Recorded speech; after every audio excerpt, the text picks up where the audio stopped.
Trước trong video này em chắc vậy chạy tung nên làประมาณngàyនេះនៅនេះឃើញខ្ញុំតើជាមួយនឹងបងគោប្រាក់ដែលហៅថា Ricky KA គោប្រាក់អញ្ចឹង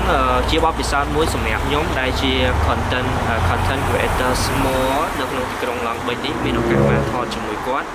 ដោយសារតែប្រហែលថ្ងៃនេះគាត់មកតំបន់ឡង់បិចនេះគាត់ក៏យើងអាច collaborate ជាមួយគ្នាហើយក៏គាត់ខ្ញុំមានឱកាសបានធ្វើជាគេហៅថាកាមេរ៉ាមែនឲ្យគាត់ផងហើយក៏បាន collaborate ពេលដែលខ្ញុំធ្វើ vlog collaborate មួយគាត់ផងដើរជាមួយគ្នាសប្បាយមែនទែនហើយ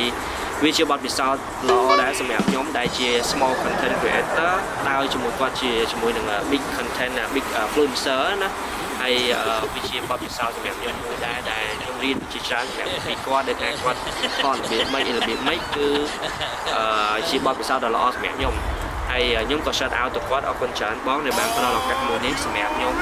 អូនអ្នក Cambo Vlog from Long Beach California ដែលមានឱកាសបានថតជាមួយបងហើយ vlog ជុំវិញ around Long Beach take you around so I'm so happy and ខ្ញុំមានអារម្មណ៍ថាខ្ញុំសប្បាយចិត្តនឹងអ្វីដែលធ្វើចំពោះការថត vlog ហើយការកាន់កាមេរ៉ាមែនគាត់អញ្ចឹងវីដេអូនេះគាត់ shout out ទៅគាត់នេះគឺអរគុណច្រើនមែនទែនចំពោះបងគោប្រាក់ Ricky មែនទែនដែលបានផ្ដល់ឱកាស that is a big opportunity for me as a content creator to collaborate with you so I really appreciate it អញ្ចឹងអរគុណច្រើនបងនេះវីដេអូខ្លីសម្រាប់